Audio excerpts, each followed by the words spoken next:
اپنے آپ سے تلخ، اپنے ماحول سے غمگین امرہ دن بدن بوجھل اور بیزار رہنے لگی۔ نامعلوم یہ قدرت کا طریقہ کار تھا یا قدرت کی ترغیب کہ اپنے اس بدتر ہوتے ماحول سے نکلنے کے لیے اس نے کوشش تیز تر کر دی۔ 1.5 سال کے دوران اس نے مختلف بیرونی کالج اور یونیورسٹیوں کے ہزاروں آن لائن اسکالرشپ فارم بھرے۔ 50%، 60%، 70%، اس نے کسی یونیورسٹی کے کسی بھی طرح کی اسکالرشپ کو جانے نہ دیا۔ دادا نے اس دوران بابا کو منانے کی بہت کوشش کی کہ چند لاکھ کی بات ہے، بیٹی پر لگا دیں، پڑھ لکھ کر لوٹا دے گی، لیکن بابا کو یہ مشورہ ہی سراسر ایک مذاق لگتا۔ بھلا پڑھنے لکھنے پر بھی کوئی لاکھوں لگاتا ہے۔ مانچسٹر یونیورسٹی کے طلبہ کی سوسائٹی اپنے ذاتی فنڈ سے 5 اسکالرشپ دے رہی تھی۔ اسے وہاں سے بھی انکار ہو گیا۔ 2 سالوں میں اس نے 200 بار "sorry, you are a good student but we can't help, best of luck" جیسی میلز پڑھی تھیں۔ پھر اس نے گنتی چھوڑ دی تھی۔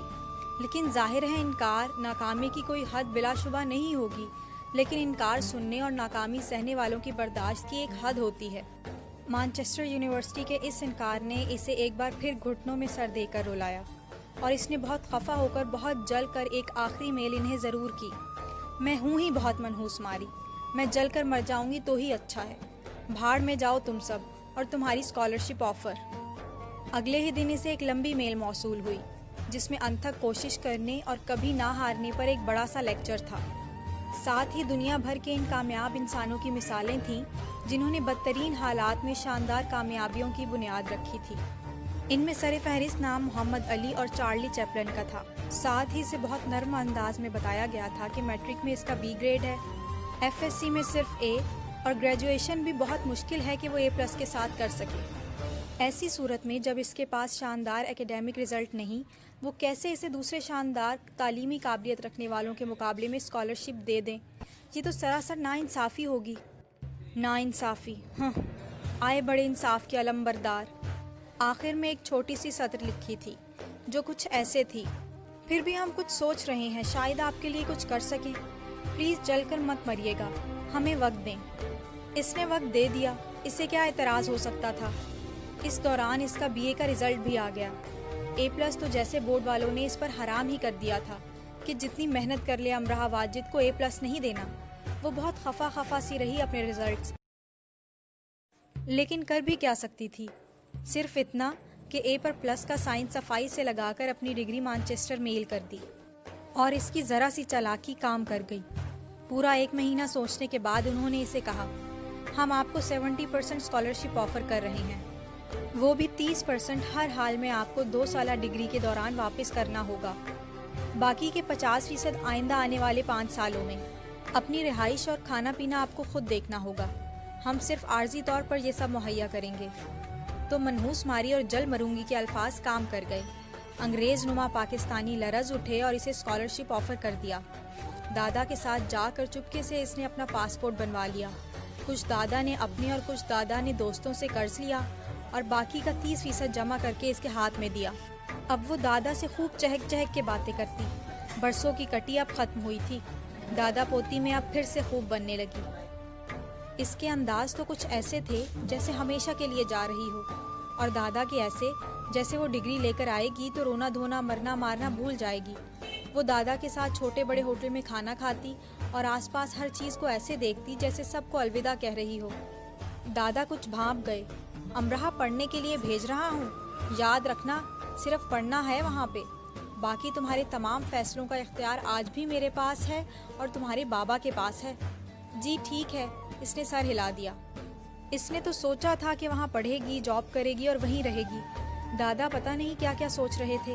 اسے لڑکوں میں کبھی دلچسپی نہیں رہی تھی، اور وہ لکھ کے دینے کو تیار تھی کہ کبھی ہوگی بھی نہیں۔ دونوں مال پر چلنے والی بگی میں بیٹھے تھے جس کے آگے سفید گھوڑا جتا تھا۔ اس نے آج غور کیا تھا کہ یہ سب کتنا اچھا تھا، دادا کے ساتھ بیٹھنا اور جگمگ کرتی روشنیوں کو دیکھنا، کھوئے والی کلفی کھانا اور ہاتھ کو کلفی کے نیچے رکھنا۔ کھوئے والی کلفی جب گرتی ہے تو پگھل کر پوری کی پوری گرتی ہے، اور یہ ایسا صدمہ ہوتا ہے کہ کسی تسلی سے زائل نہیں ہوتا۔ مزید 5-10 کلفیاں کھانے کے بعد بھی بس وہی ایک گر جانے والی کلفی یاد آتی رہتی ہے۔ سیدھی روشن بڑی تاریخی سڑک پر گھوڑے کی ٹاپ نے وہ موسیقی پیدا کی جو صرف لاہور کے گھوڑے مال پر دوڑتے پیدا کیا کرتے ہیں۔ وہ ہنستے مسکراتے ان دو بچوں کی طرح گھر آئے جو عید کے 3 دن عیدی جمع کرنے میں لگا دیتے ہیں اور صرف اس لیے گھر سے باہر نہیں نکلتے کہ مبادا ان کے پیچھے کوئی مہمان آ جائے اور ان کی عیدی ماری جائے۔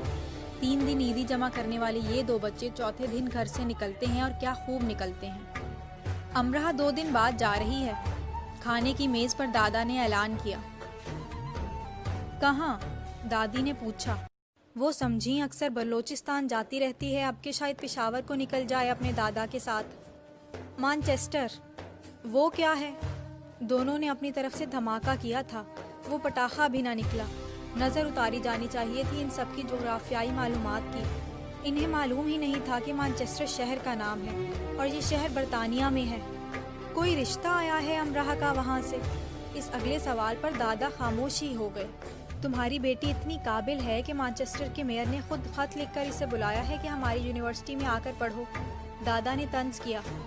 بھلے سے وائٹ ہاؤس سے خط آتا کہ اوباما کی اسسٹنٹ بنو آ کر، کوئی فرق کب پڑنے والا تھا، سب آرام سے کھانا کھاتے رہے۔ امرہ باہر جا رہی ہے پڑھنے، 2 دن بعد فلائٹ ہے اس کی۔ اب فرق پڑا۔ اماں، بابا، دادی نے حیرت سے دادا کو دیکھا۔ پیسے کہاں سے آئے؟ بابا غصہ دبا کر بولے۔ مفت جا رہی ہے، سارا خرچہ یونیورسٹی نے کیا ہے۔ بابا کیوں پاگل بنا رہے ہیں مجھے؟ آج کل کون مفت میں سب کرتا ہے؟ آپ نے اپنا پلاٹ تو نہیں بیچ دیا؟ وہ میں نے امرہ اور دانیہ کی شادی کے لیے رکھا تھا۔ پلاٹ کو بیچنے کی کوشش تو دادا نے بہت کی تھی، پر وہ ایسی اجاڑ جگہ پر واقع تھا کہ بک ہی نہیں رہا تھا۔ پلاٹ جہاں تھا اب بھی وہیں ہے، جا کر دیکھ آنا۔ کہیں نہیں آنا جانا، رشتہ دیکھا ہے اس کا ایک، بس شادی ہوگی اس کی۔ رشتہ؟ امرہ نے دادی کی طرف دیکھا اور اٹھ کر کمرے میں آ گئی اور جلدی جلدی اپنا سامان پیک کرنے لگی۔ ساتھ ساتھ وہ خود کو تھپکی دے کر کہتی جاتی، مجھے کوئی نہیں روک سکے گا، میں چلی جاؤں گی، میں چلی جاؤں گی۔ دادی، اماں، بابا میں باہر تکرار بڑھتی جا رہی تھی۔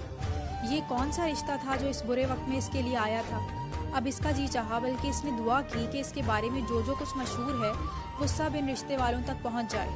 اس کے خاندان والے انہیں فون کر کر کے بتائیں کہ لڑکی کیسی جنم جلی ہے، منحوس ہے، کالی نظر، کالی زبان والی ہے، اور نہیں تو کوئی دادی کی زبانی تیار کردہ اس کا پیدائشی خلاصہ ان تک پہنچا دے کہ منگل کی 2 کو کیا کیا ہوا تھا فقط اس کی ایک آمد سے۔ یہ کوئی موقع تھا رشتے کا؟ اس کی انگلیاں گھس گئی تھی میلز لکھ لکھ کر، آن لائن اسکالرشپ فارمز بھر بھر کر، اور دادی اور اماں اس کی شادی کی تیاریاں کر رہے تھے۔ وہ خود کو تھپکتی رہی اور کہتی رہی، میں چلی جاؤں گی، میں پرسوں جا رہی ہوں، کچھ نہیں ہوگا، دادا سب ٹھیک کر لیں گے۔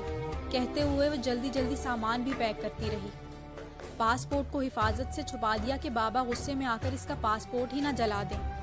رات گزرتی رہی، باہر سے ہنوز چاروں کی تیز آوازیں آتی رہیں، اور پاسپورٹ کو چھپانے کے بعد وہ خود کمرے کے دروازے کے ساتھ لگی زمین پر بیٹھ کر اونگنے لگی، لیکن ساتھ ساتھ بڑبڑاتی رہی، میں چلی جاؤں گی، میں تو جا رہی ہوں، کون روکے گا مجھے؟ دادا ہیں نا، وہ سب ٹھیک کر لیں گے۔ دادا نے دروازہ کھولا تو اسے دروازے کے قریب ہی اونگتے پایا اور اس کی بڑبڑاہٹ کو کم زیادہ ہوتے سنا۔ تکیہ لا کر اس کے سر کے نیچے رکھا۔ زندگی میں وہ پہلی رات اتنی خوش تھی، اور اس خوشی کی اسے اتنی فکر تھی کہ وہ بنا بستر کے فرش پر سو گئی تھی۔ انہیں دکھ ہوا، اس ماحول نے اسے اتنے دکھ نہ دیے ہوتے، اس گھر میں اس کی ایسی حیثیت نہ ہوتی تو وہ ہر رات ایسے ہی سوتی، رو رو کر آنکھیں سرخ کیے، خوفزدہ نیند نہیں بلکہ آنکھیں موند کر پریوں کا انتظار کرنے والی نیند۔ دادا اس کے پاس ہی بیٹھ گئے اور اسے دیکھتے ہی رہے۔ اولاد نامی جس طوطے میں والدین کی جان ہوتی ہے، وہ طوطا امرہ تھی ان کے لیے۔ انہیں اتنا پیار امرہ کے والد سے بھی نہیں تھا، باقی اولادوں سے بھی نہیں تھا۔ ایک دن امرہ ان سے خائف ہو کر پوچھنے لگی، آپ بھی دوسروں کی طرح ہو جائیں نا، کیوں کرتے ہیں مجھ سے پیار؟ وہ اس بات کا جواب نہیں دے سکے۔ قدرت ہمیشہ انسان پر اتنا مہربان ضرور رہتی ہے کہ اگر ساری دنیا اس انسان سے نفرت کرنے لگتی ہے تو کوئی ایک ضرور اس پر جان چھڑکتا ہے۔ وہ انسان کوئی بھی ہو سکتا ہے، اور کوئی چرند پرند یا دوسری مخلوق بھی۔ بلا وجہ کی نفرت ضرور ایک بلا وجہ کی محبت کو ساتھ باندھ لاتی ہے۔ جیسے جیسے دوسروں کے لیے وہ ناپسندیدہ ہوتی گئی، ان کے لیے پسندیدہ ترین ہوتی گئی۔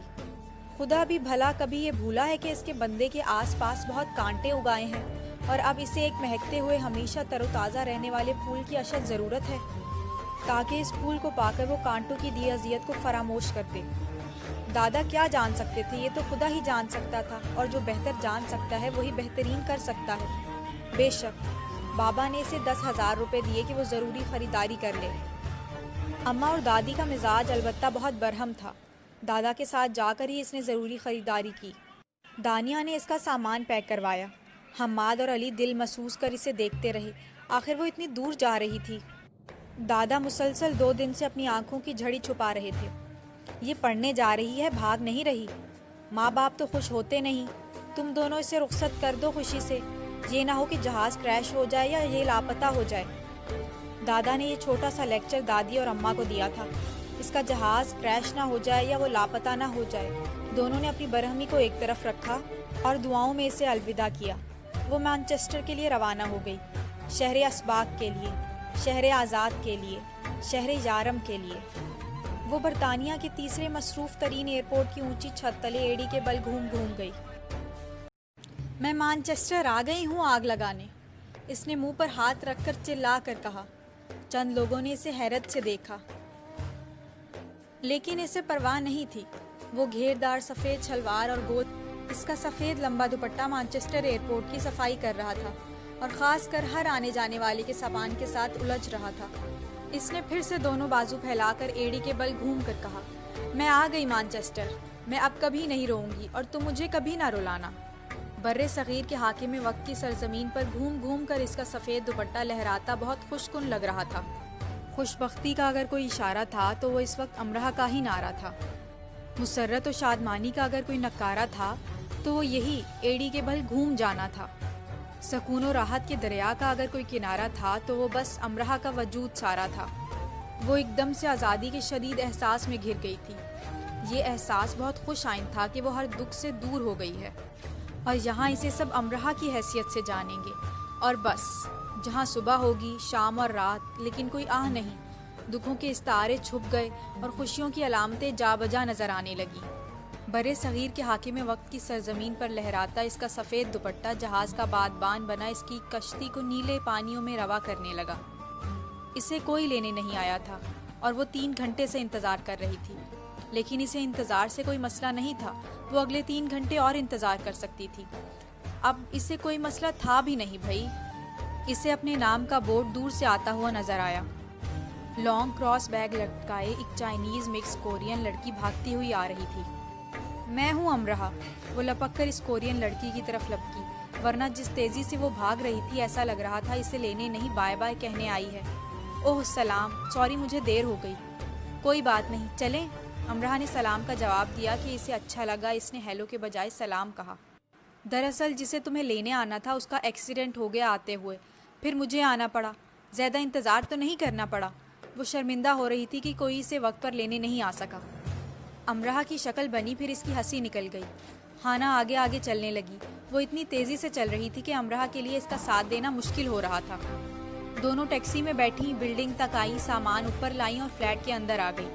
فلیٹ خالی تھا، 2 کمرے سامنے، چھوٹا سا لاؤنج اور لاؤنج کے سامنے ہی اوپن کچن۔ امرہ کی آنکھیں کھل گئیں۔ ایسا صاف ستھرا فلیٹ اس کے لیے، واؤ! ہانہ اسے ایک کمرے میں لے آئی جہاں 2 سنگل بیڈ رکھے تھے، اور نہ جانے کیسے جگہ نکال کر فرش پر ایک فولڈنگ میٹرس بچھایا گیا تھا۔ جہاں میٹرس بچھا تھا یقیناً وہ ان کے چلنے پھرنے کی چند قدمی جگہ ہوگی۔ یہ آپ کا بستر ہے، اس نے فرشی بستر کی طرف اشارہ کیا، اور امرہ کا موڈ ہی آف ہو گیا۔ وہ کیوں سوئے نیچے؟ برائے مہربانی اس کے علاوہ کسی چیز کو ہاتھ مت لگائیے گا۔ یہ فکرہ اس نے جبراً مسکرا کر لیکن بہت درخواست گزار انداز میں کہا، اور کیونکہ ہاف چائنیز تھی تو ذرا سا جھک کر کہا۔ جب تک وہ فریش ہوئی، ہانہ نے اسے کافی اور سینڈوچز بنا دیے۔ یہ میری طرف سے۔ چھوٹی سی ٹرے کو آگے کرتے ہوئے اس نے عاجزی اور ایسی خوشی سے کہا جیسے اپنے قیمتی خزانے میں سے اسے کچھ عنایت کر رہی ہو۔ امرہ دیکھ کر رہ گئی۔ اتنی لمبی فلائٹ کے بعد اسے یہ چھوٹا سا خوان پیش کیا جا رہا تھا۔ شاید یہ ابتدائیہ ہو اور اصلی سفر رات میں ہو، امرہ سوچنے لگی۔ میں لیٹ ہو رہی ہوں، مجھے جانا ہے۔ اور جاتے جاتے بھی وہ پھر کہہ گئی، کسی بھی چیز کو ہاتھ مت لگائیے گا پلیز۔ لیکن وہ ایک ایک چیز کو ہاتھ لگاتی رہی۔ اسٹڈی ٹیبل پر رکھے نئی نئی اشکال والے پرفیومز کو سپرے کرتی رہی۔ دراصل وہ صرف یہ دیکھ رہی تھی کہ وہ کس قدر اصلی ہیں۔ یعنی کہ یہ جو کہا جاتا ہے کہ پاکستان میں کتنا بھی مہنگا اور ہائی برانڈ کا پرفیوم لے لیا جائے وہ اصل کی کاپی ہی ہوتا ہے، اصل نہیں۔ سب کے پرفیومز بے دریغ اسپرے کرتے اسے کچھ حقیقت کا اندازہ ہو رہا تھا کہ پاکستان میں وہ اصل کی کاپی ہی خریدتی رہی ہے۔ پورا فلیٹ معطر ہو گیا اور وہ تھک گئی تو اس نے پرفیومز کی جان چھوڑی اور پھر وہیں قریب ہی کچھ میک اپ کا سامان رکھا تھا، وہ اسے دیکھنے لگی۔ البتہ کتابوں پر اس نے صرف ایک نظر ڈالی، کیونکہ ان کے ٹائٹل ہی ایسے تھے جیسے ساری مصری تاریخ ہی وہاں نت نئے رنگوں سے سجا کر رکھ دی گئی ہو، اور عہد فرعون سے اسے کبھی دلچسپی نہیں رہی تھی۔ پھر وہ واش روم گئی، ایک آئٹم کو چیک کیا، فیس واش، باڈی واش، لوشنز کو دیکھا، حتیٰ کہ باتھ ٹب کے کنارے رکھی چھوٹی بطخوں کو بھی۔ پھر وہ کچن میں آئی، ایک کیبنٹ کو کھول کر دیکھا، فوڈ آئٹمز کو سونگھا بھی۔ دوسرا کمرہ لاک تھا، لاؤنج میں رکھا ٹی وی اس نے آن کیا اور پہلے چینل چیک کرتی رہی، پھر ایک میوزک چینل لگا کر کچن میں آ کر نوڈلز بنانے لگی۔ 2 عدد نوڈلز کے پیکٹ بنائے، بڑے پیالے نما باؤل میں ڈالے اور ایڈورڈ مایا کو سنتے سنتے کھا گئی۔ باؤل کو میز پر ہی رہنے دیا اور ٹی وی بند کر کے سنگل بیڈ پر آ کر سو گئی۔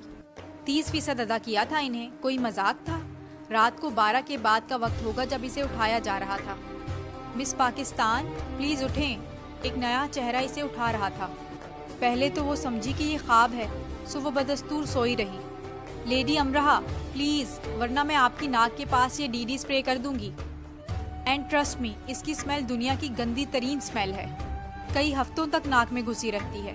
امرہا تو خواب میں دادا کے ساتھ بیٹھی نہاری کھا رہی تھی۔ اسپرے کا ڈھکن کھلا اور دنیا کی گندی ترین بدبو اس کی ناک کے قریب آئی۔ وہ صحیح کہہ رہی تھی، وہ کئی ہفتوں تک نہیں جانے والی تھی۔ دادا! وہ چلا کر اٹھ بیٹھی۔ ابھی میں نے اسپرے نہیں کیا۔ اس نے کندھے اچکا کر اسپرے کی بوتل پر ڈھکن رکھا۔ اسپرے کی بوتل کا ڈھکن پھر سے کھلا اور اس کی ناک کے قریب آیا۔ اس نے خفا سا ہو کر ہاتھ سے پرے کیا۔ اس بار اس کی آنکھیں پوری کھل گئیں۔ اف، کیا بلا تھی یہ اسپرے! کیا ضرورت تھی اسے ایجاد کرنے کی؟ کیا اس کے بنا ترقی نہ ہو سکتی مہذب دنیا میں؟ کتنا غیر مہذب انداز ہے۔ امرہ کی آواز انتہا کی غیر دوستانہ ہو گئی۔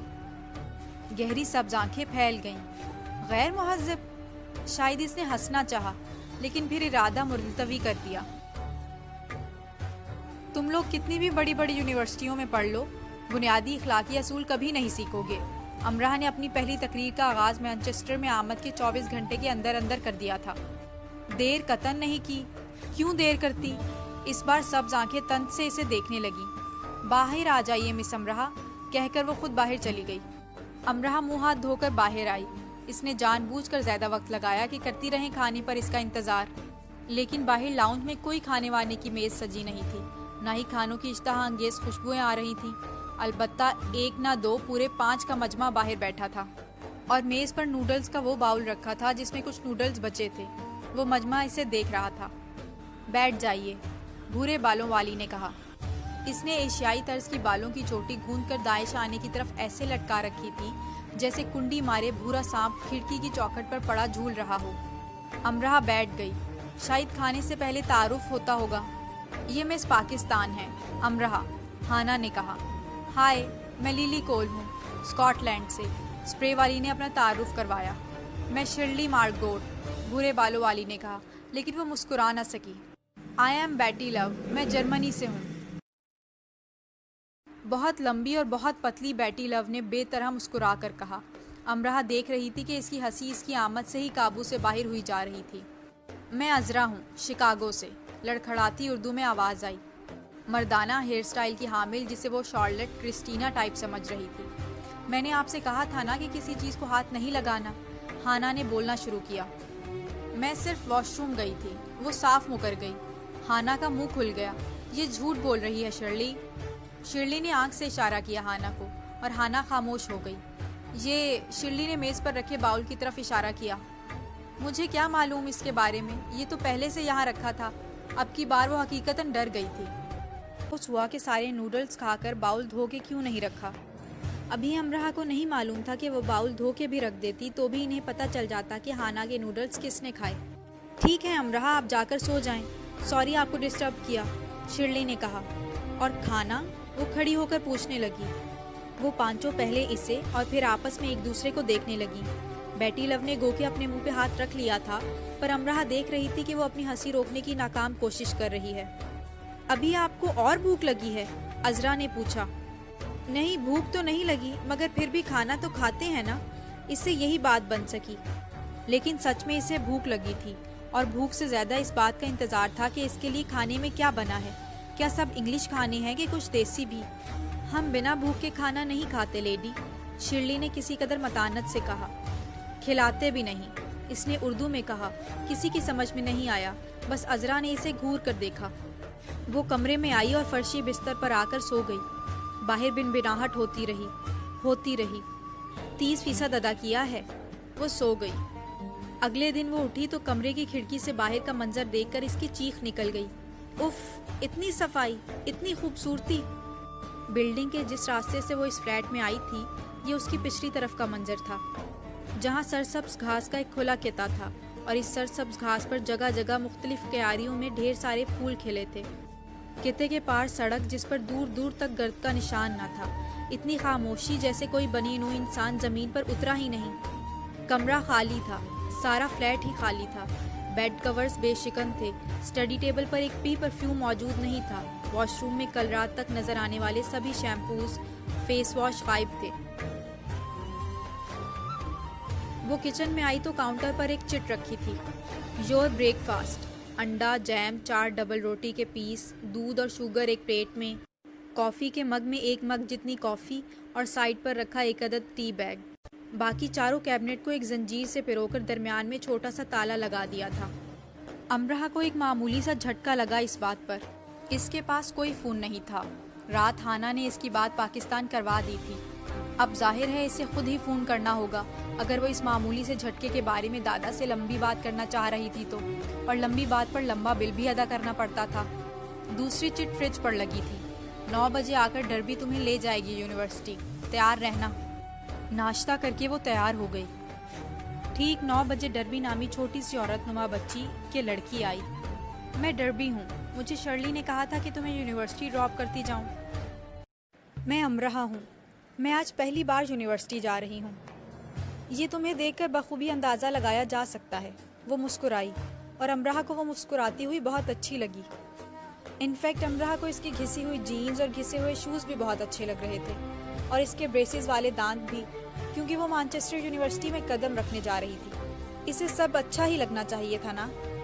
جلدی کرو، ہم لیٹ ہو رہے ہیں۔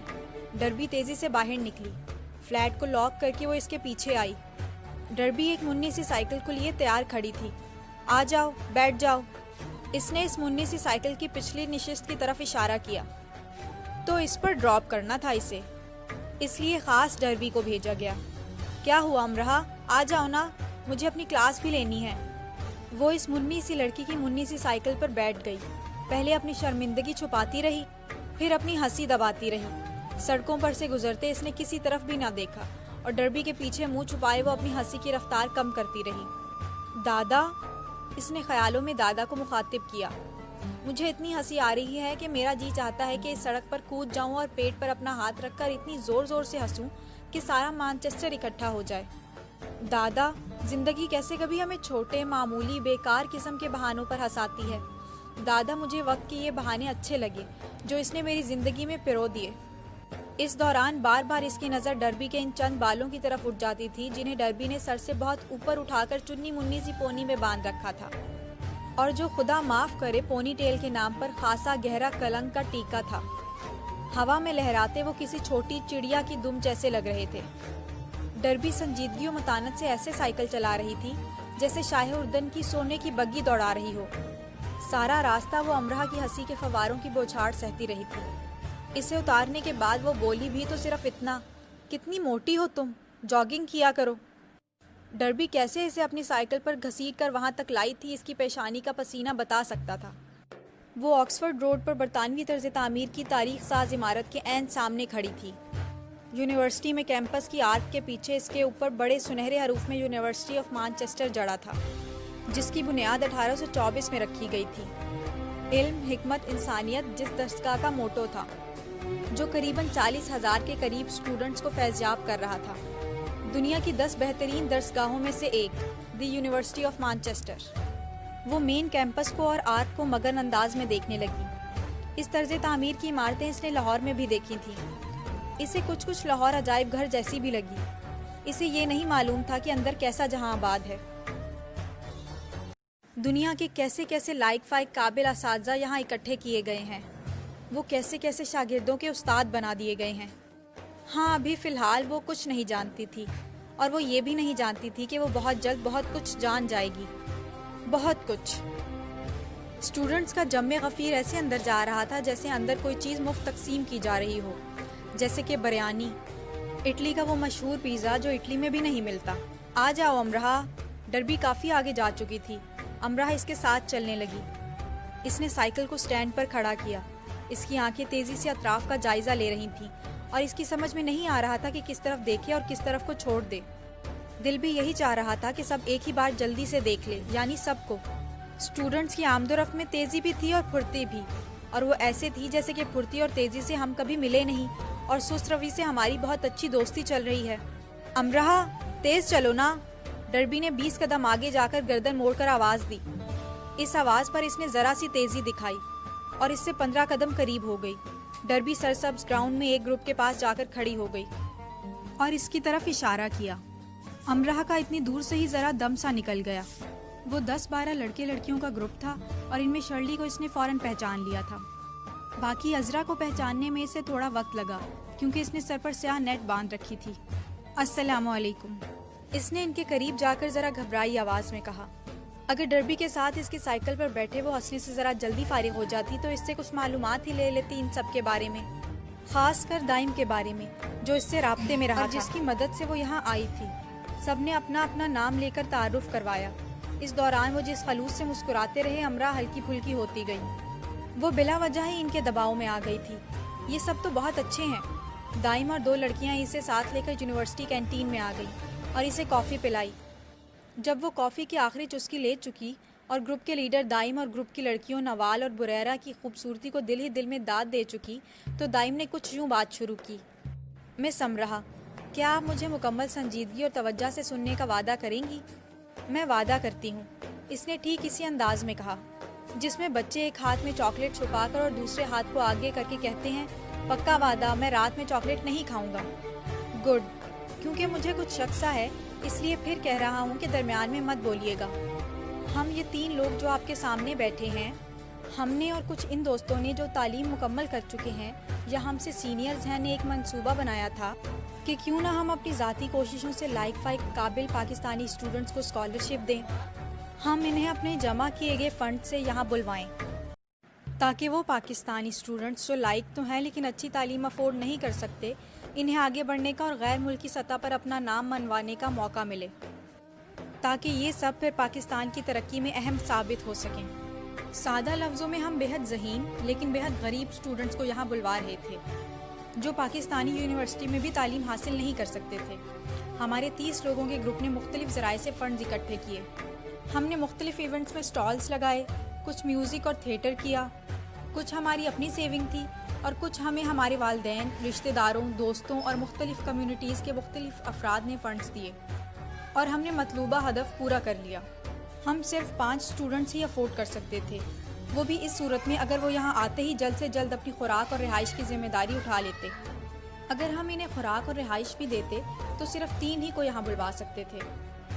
ہمیں 1000 سے زیادہ درخواستیں موصول ہوئیں، جن میں سے ہم نے 5 کا انتخاب کیا۔ باقی کے جو 1000 اسٹوڈنٹس تھے وہ بھی کسی سے کم نہیں تھے، لیکن جن 5 کا ہم نے انتخاب کیا تھا وہ گاؤں اور بہت چھوٹے قصبوں کے رہنے والے تھے، اور ان کے لیے مانچسٹر یونیورسٹی آ کر پڑھنے کے چانسز 0 تھے۔ وہ سب یہاں 1 ہفتہ پہلے ہی آ چکے ہیں، اور خوشی کی بات یہ ہے کہ آتے ہی انہوں نے اپنے رہائش اور خوراک کا انتظام کر لیا ہے، کیونکہ وہ پڑھے لکھے ہونے کے ساتھ ہنر مند بھی تھے، اس لیے انہیں فوراً جہاں جاب مل گئی۔ ان میں سے ایک گاڑیوں کے لاک ٹھیک کرتا ہے، اور ایس ٹی ورک شاپ نے سیلیوٹ مار کر اسے جاب دی ہے۔ مجھے آپ کو یہ بتاتے ہوئے بہت فخر محسوس ہو رہا ہے کہ ہم ایک ایسے طالب علم کو یہاں لانے میں کامیاب ہو گئے ہیں جس نے اپنی پرائیویٹ تعلیم میں پنجاب بورڈ میں ٹاپ کیا تھا، اور یہ کام اس نے گاڑیوں کے لاک ٹھیک کرتے اور ایک دن بھی اپنی جاب سے چھٹی نہ کر کے کیا۔ ہمیں جتنی درخواستیں موصول ہوئیں وہ کم و بیش سبھی ایسی تھیں، لیکن ایک آپ کی درخواست سب سے مختلف تھی۔ آپ کی تعلیمی اسناد میں کچھ بھی قابل ذکر نہیں تھا۔ آپ ان 1000 میں سے 0 تھیں۔ آپ لاہور جیسے بڑے تعلیمی شہر میں رہتی تھیں جہاں اچھے تعلیمی اداروں کی بھرمار ہے۔ آپ پڑھنے کے لیے ایک اچھے کالج جاتی تھیں، آپ کے فادر کی پاکستان کے ایک بڑے بازار میں اپنی ذاتی دکان تھی، آپ کے پاس اپنا ذاتی گھر تھا، آپ کوئی جاب بھی نہیں کرتی تھیں، پھر بھی آپ کی تعلیمی قابلیت میں کچھ بھی قابل ذکر نہیں تھا۔ آپ کسی بھی طرح اسکالرشپ کی مستحق نہیں تھی، آپ کی درخواست پر جواب بھی نہیں دیا جانا چاہیے تھا، لیکن ہم نے جواب دیا۔ آپ کی تعلیمی قابلیت دیکھ کر نہیں، آپ کی ذہنی حالت دیکھ کر۔ اپنی آخری ای میل میں آپ نے لکھا تھا، میں ہوں ہی منحوس ماری، میں جل کر مر جاؤں تو ہی اچھا ہے۔ اس سطر پر ہم نے ذرا توجہ دی۔ ہماری ایک گروپ ممبر نے جو نفسیات کی طالبہ ہیں، آپ کی بھیجی گئی دوسری میلز بھی پڑھیں، اور اس نے اپنی رائے دی کہ آپ کی ذہنی حالت بہت تباہ کن ہے۔ کسی بھی طرح کی مزید ناکامی آپ کو بالکل توڑ دے گی، اور مایوس ہو کر آپ کچھ بھی کر سکتی ہیں۔ اس لیے ہم نے 1 مہینے کا وقت دیا آپ سے۔ ہم اس صورتحال پر کافی پریشان تھے۔ ہم اپنے اسکالرشپ دے چکے تھے، آپ کو کیا دیتے، لیکن آپ کو اس کیفیت میں بھی نہیں چھوڑ سکتے تھے۔ اس لیے اس بار ہم نے اپنی پاکٹ منی نکالی، کچھ دوسرے اسٹوڈنٹ سے رابطے کیے، اور پھر سے 40 اسٹوڈنٹس نے آپ کے لیے فنڈز اکٹھے کیے، اور بہت مشکل سے، اتنی مشکل سے کہ آپ سوچ بھی نہیں سکتی، ہم نے مطلوبہ ہدف پورا کرنے کی کوشش کی۔ ان 40 اسٹوڈنٹس میں عیسائی، مسلم، انڈین، جاپانی، بنگالی، امریکن، فرینچ سب شامل ہیں۔ اس لیے خاص طور پر میں آپ کو یہ ذہن نشین کروا دوں کہ ان افراد کا اور ان کی قوم کا احترام آپ پر لازم ہے۔ ہم نے آپ سے پوچھا کہ کیا آپ 50% افورڈ کر سکتی ہیں؟ آپ نے کہا نہیں۔ مجھے یقین ہے اس 50% کے لیے آپ نے اتنی کوشش نہیں کی ہوگی جتنی ہم آپ کے لیے کر رہے تھے، لیکن آپ 30% ادائیگی پر مان گئی۔ اگر آپ 30% پر بھی نہ مانتی تو آپ کے لیے مجھے وہ کار بیچنی پڑتی جو میں نے اپنے کالج کے زمانے میں اپنی پارٹ ٹائم جاب کی سیونگ سے خریدی تھی۔ یہ بات یاد رکھنے کے لائق ہے کہ جن 40 اسٹوڈنٹس نے آپ کے لیے فنڈز دیے ہیں وہ بہت امیر کبیر نہیں ہیں، سب پڑھنے کے ساتھ جاب کرتے ہیں اور ایک ایک پینی بچاتے ہیں۔ آپ کو معلوم ہونا چاہیے کہ آپ ہوا میں اڑ کر یا جادو کے زور سے یہاں نہیں آ گئیں۔ ہر روز ہم نے آپ کے لیے میٹنگ کی ہے، صورتحال پر غور کیا ہے، کوئی ایک بھی ہاں کر کے پیچھے نہیں ہوا۔ کمائے گئے اور بچائے گئے ایک ایک پاؤنڈ کو انہوں نے آپ پر انویسٹ کیا ہے۔ انویسٹمنٹ کرنا سمجھتی ہیں آپ؟ انویسٹمنٹ اس لیے کی جاتی ہے کہ پیسے لگانے والے کو نفع ہو، اور یہ فائدہ وہ اس طرح لے رہے ہیں کہ تیسری دنیا کا ایک باشندہ تعلیم یافتہ ہو جائے، وہ اپنے ملک و قوم کا سہارا بنے۔ انہیں آپ ان کے دیے گئے پورے پیسے واپس کریں گی، 1 پاؤنڈ کم نہ 1 پاؤنڈ زیادہ، اور سارا منافع آپ لے جائیں گی۔ میری بات کو برائے مہربانی سمجھیں اور یاد تو ضرور رکھیں، جنہوں نے فنڈز دیے ہیں وہ آپ کو نہیں جانتے، کوئی ایک بھی آپ کو نہیں جانتا، شکل سے تو کوئی بھی نہیں، تاکہ آپ کی عزت نفس مجروح نہ ہو۔ ہم 3 کے سوا کوئی نہیں جانتا کہ وہ فنڈز آپ کے لیے اکٹھے کیے گئے ہیں۔ ہم نے آپ کی عزت نفس کا پورا خیال رکھا ہے۔ ایسا کبھی نہیں ہوگا کہ آپ کے پاس کوئی آ کر آپ کو کچھ جتائے۔ اب میں دوسری طرف آتا ہوں۔ آپ سے کہا گیا اپنی رہائش اور کھانے کا ذمہ آپ کو لینا ہوگا۔ آپ نے کہا آپ یہاں آ کر دیکھ لیں گی۔ بہت اچھا، صرف یہی ایک اچھی اور مثبت بات تھی جو آپ نے کی تھی۔ جن 5 لڑکیوں کے ساتھ آپ رہیں، ان سے ہم نے خاص درخواست کی تھی کہ آپ کو عارضی طور پر چند دن اپنے پاس رکھ لیں۔ آپ کو ایئرپورٹ ریسیو کرنے کے لیے جانے والے جس شخص کا ایکسیڈنٹ ہوا وہ ہمارے لیے رضاکار بنا تھا۔ جو آپ کو ایئرپورٹ سے لے کر آئی وہ اپنی اس دوست کے لیے آپ کی مدد کر رہی تھی جس کا ایکسیڈنٹ ہو گیا تھا۔ جس بستر پر آپ کل سوئیں وہ میٹرس ان دونوں نے، اس نے نوال اور بریرہ کی طرف اشارہ کیا، اپنی باقی ماندہ بچی ہوئی سیونگ سے خرید کر وہاں رکھا۔ آپ کو ہانا نے منع کیا تھا کہ کسی چیز کو ہاتھ نہیں لگانا، لیکن آپ نے لگایا، پرفیومز کو اور ایسی ہی دوسری چیزوں کو، بلکہ مجھے کہنا چاہیے کہ سوائے کتابوں کے ہر چیز کو۔ آپ نے 2 نوڈلز کے پیکٹ نکال کر کھائے۔ مس امرہ وہ سب بہت اچھی میزبان ہیں، انفیکٹ ہم سب جانتے ہیں کہ میزبانی کسے کہتے ہیں، لیکن ہم سب اور وہ سب اپنے گھروں میں نہیں ہیں، ہم اپنے گھروں، شہروں، ملکوں سے دور جہاں اکیلے رہ رہے ہیں، اپنی مدد آپ کے تحت۔ کاش رات ہی آنا تھوڑا سا اپنے بارے میں آپ کو بتا دیتی۔ وہ صرف 2 وقت کھاتی ہے، صبح وہ نوڈلز کا پیکٹ کھاتی ہے، اور رات کو جہاں وہ جاب کرتی ہے وہیں سے اسے ایک برگر ملتا ہے اور 1 کپ کافی۔ وہ 1 پاؤنڈ بچاتی ہے کیونکہ اپنے تعلیمی اخراجات وہ خود ہی اٹھا رہی ہے۔ کوریا میں رہنے والے اس کے گھر والے اسے اخراجات کے نام پر 1 پاکستانی روپیہ بھی نہیں بھیج سکتے۔ اس نے تنہا مانچسٹر میں اپنے پڑھنے کا خواب پورا کیا۔ شاید یہ باتیں آپ کو معمولی لگیں۔ آپ جو لاہور کے تعلیمی اداروں میں پڑھتی ہیں اور جن کی فیس والدین ادا کرتے ہیں، آپ جنہوں نے کبھی کوئی جاب نہیں کی، نہ آپ کو جاب کی کوئی ضرورت پیش آئی ہے، آپ کو یہ سب معمولی لگے گا کیونکہ آپ نے کبھی زندگی میں سخت جد و جہد نہیں کی، وہ بھی مسکرا کر، حوصلے سے۔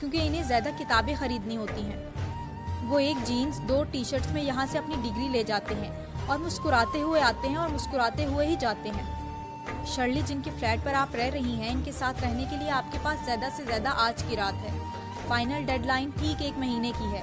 آپ کے 1 مہینے کے کھانے کا سامان وہاں موجود ہے۔ آپ آج ہی اپنے رہائش اور جاب کا انتظام کر لیں۔ وہ رکا۔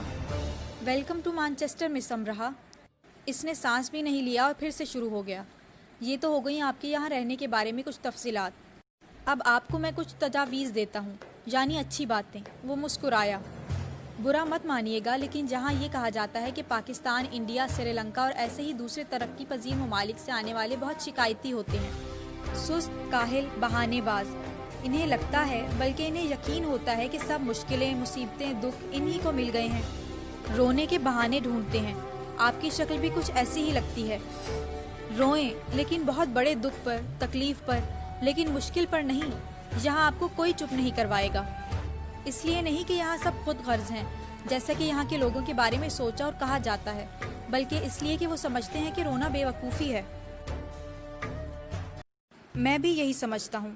نوال اور بریرہ بھی یہی سمجھتی ہیں۔ اگر چھوٹی بڑی مشکلات پر رونے والے کو بار بار چپ کروایا جائے تو وہ بزدل بن جائے گا، بہادر نہیں۔ مس امرہ، اپنی سستی، کاہلی اور بہانے بازی کو یہاں وہاں کوئی ڈسٹ بن دیکھ کر اس میں ڈال دیں یا آگ لگا دیں۔ اصل جل مرنا تو انہیں چاہیے۔ آپ لڑکی ہیں لیکن کمزور نہیں ہیں۔ ہمارے مذہب نے کہاں لڑکی کو کمزور کہا ہے؟ کہتے ہیں مرد رویا نہیں کرتے، لیکن یہ کہنا مرد ہی کے لیے کیوں ہے؟ عورت کے لیے کیوں نہیں؟ یا مرد کے ہاتھوں بنا معاشرہ یہ مقولہ کہلواتا ہے تاکہ عورت کو ہر سطح پر کمزور ثابت کیا جا سکے۔ مس امرہ، آپ مانچسٹر یونیورسٹی آ چکی ہیں۔ آپ دوڑ میں شامل ہو چکی ہیں۔ یا تو گولڈ میڈل لیں، ورنہ دوڑ سے الگ ہو جائیں اور جا کر تماشائیوں میں بیٹھ جائیں۔ اور یاد رکھیں، تماشائیوں کی بھیڑ میں آپ کو فوراً جگہ مل جائے گی۔ دوڑ میں آپ اگر صرف انجوائمنٹ کے لیے آئی ہیں تو آخری نمبروں میں آنے سے بہتر ہے کہ آپ دوڑ سے نکل کر کسی اور کو آگے آنے دیں۔ میرا یقین کریں، دنیا میں جوہریوں کی کمی تو یقیناً ہوگی، لیکن ہیرو کی کسی صورت نہیں ہے۔ اس بار وہ رکا اور کافی دیر تک رکا ہی رہا۔ یونیورسٹی میں ویلکم ویک چل رہا ہے، پھر اس کی کلاسز شروع ہو جائیں گی۔ اس 1 ہفتے کے درمیان آپ گول گول گھومیں یا زمین کھودیں۔ آپ کی رہائش کا بندوبست ہو جانا چاہیے، آپ کی جاب کا، آپ کے فوڈ کا۔ اگر آپ بھوکی نہیں رہ سکتی تو یہ سب آپ کے مسئلے ہیں، اور یہ سب مسئلے آپ حل کر سکتی ہیں، کیا نہیں کر سکتی؟ اس کی گردن فوراً نفی میں، پھر ہاں میں ہلی۔ آپ سب سمجھ گئی نا؟ جی۔ اس نے اوپر سے سر ہلایا، اندر آنسوؤں کا ریلا دبایا۔ گڈ، اب آپ جائیں اور زمین کھودیں۔ اوہ، میرا مطلب جاب ڈھونڈیں۔ اپنی ڈگری کے دوران آپ کو ہر صورت 30% واپس کرنا ہوگا۔ اپنے اخراجات کو آپ کو ایسے سنبھالنا ہوگا کہ آپ یہ 30% جلد سے جلد واپس کر سکیں۔ سمجھ گئیں آپ؟ جی، اس نے سر ہلا کر بمشکل کہا۔ نوال اور بریرہ اردو سمجھ لیتی ہیں تھوڑی بہت، لیکن بول نہیں سکتی۔ آپ کو زیادہ اچھی طرح سے سمجھ میں آ جائے اس لیے میں نے آپ سے خطاب کیا۔ آپ کو برا نہیں لگنا چاہیے۔ مجھے برا نہیں لگا۔ ویل، آپ کی شکل تو کچھ اور ہی کہہ رہی ہے۔ میری شکل ہی ایسی ہے۔ ایسی کیسی؟ جھوٹ بولنے والی۔ اچھا، اب آپ کیا کریں گی؟ مجھے جاب ڈھونڈنی ہے، جلد سے جلد۔ اس کی آواز رند گئی۔ بالکل ٹھیک کہا۔ ویسے آپ کی شکل بہت تیزی سے اور بہت سخت قسم کا جھوٹ بول رہی ہے مس امرہ۔ اگر آپ کو رونا ہے تو کسی ایسی جگہ چلی جائیے جہاں آپ کو کوئی نہ دیکھے، ٹھیک ہے؟ جی ٹھیک ہے۔ پہلے جا کر اپنا اسٹوڈنٹ کارڈ بنوائیں، اپنی کلاسز کا معلوم کر لیں۔ وہ سہم سی گئی کہ ابھی یہ سب بھی کرنا ہے۔ کارڈ یہ کہاں سے بنے گا؟ آپ یونیورسٹی میں کھڑی ہیں اور سب اسی یونیورسٹی میں ہوتا ہے۔ یہ جو آپ اتنے سارے اسٹوڈنٹس دیکھ رہی ہیں، یہ سب بنا ڈرے اپنے سب ہی کام کر رہے ہیں۔ آپ بھی یونیورسٹی میں گھومے پھریں کہ آپ کے کام کیسے ہو سکتے ہیں یا آپ کو کیسے کرنے ہیں۔ وہ اٹھ کھڑی ہوئی۔ پلیز دل ہی دل میں مجھے برا بھلا مت کہیے۔ امرہ کا رنگ فک ہو گیا، وہ یہی کر رہی تھی۔ اور پلیز جب آپ کی جاب کا انتظام ہو جائے تو ہانا کے نوڈلز واپس کر دیجیے گا۔ کر دوں گی۔ اور ایک اور بات، دوبارہ کبھی اپنی ڈگری سے چھیڑ چھاڑ مت کیجیے گا، خاص کر پلس کو ایڈ کرنے کی غلطی۔ یہ آخری لیکن سب سے خطرناک بم تھا جو کینٹین کے شور و غل میں بہت اہتمام سے پھٹا۔ وہ ان کی طرف ایسے دیکھنے لگی جیسے ابھی ابھی افریقہ کے کسی قدیم قبیلے سے اسے یہی لوگ اٹھا کر لائے ہیں اور اسے بتا رہے ہیں کہ دیکھو ڈرو نہیں، وہ کوئی جنگلی درندہ نہیں، پیٹرول سے چلنے والی بڑی سی بس ہے جس پر سفر کیا جاتا ہے اور جسے ایک ڈرائیور چلاتا ہے، وہ قطعاً کوئی بڑا درندہ نہیں۔ ان تینوں کی شکلیں جیسے کہکہوں کے دھماکوں کو وہ اندر ہی اندر دبا رہے ہوں۔ وہ اس آخری بات پر ہنسی کو دبانے کی کوشش کر رہے تھے اور اس میں کامیاب بھی تھے، اور وہ دھاڑے مار کر نہ رونے کی کوشش کر رہی تھی اور ناکام ہوئی جا رہی تھی۔ اس کی شکل سب بتا رہی تھی۔ اسے خیال سا آیا کہ اس کی نحوست کو لے کر اس پر جو حملے کیے جاتے رہے تھے وہ کتنے معمولی سے تھے ان حملوں کے مقابلے میں جو مانچسٹر والوں نے اس پر کیے۔ وہ تو ننھی سی چھوٹی سی بچی تھی، اسے خوش بھی نہ ہونے دیا گیا اور رلا دیا۔ آنسوؤں کا سمندر اس کی آنکھوں میں تیرتا نظر آنے لگا۔ ان تینوں نے اس کی شکل کی طرف دیکھا اور بالکل خاموش ہو گئے، پھر بائے کہہ کر اٹھ گئے۔ اگر وہ اس کے اولین استاد تھے تو کمال کے استاد تھے۔ انہوں نے اسے سمندر میں دھکا دے دیا تھا، یا ڈوب کر مر جاؤ یا تیر کر ابھر آؤ۔ مانچسٹر میں ملنے والا پہلا سبق، مانچسٹر میں سنا جانے والا پہلا لیکچر، اور مانچسٹر میں گرائے جانے والے اولین آنسو۔ Welcome to Manchester.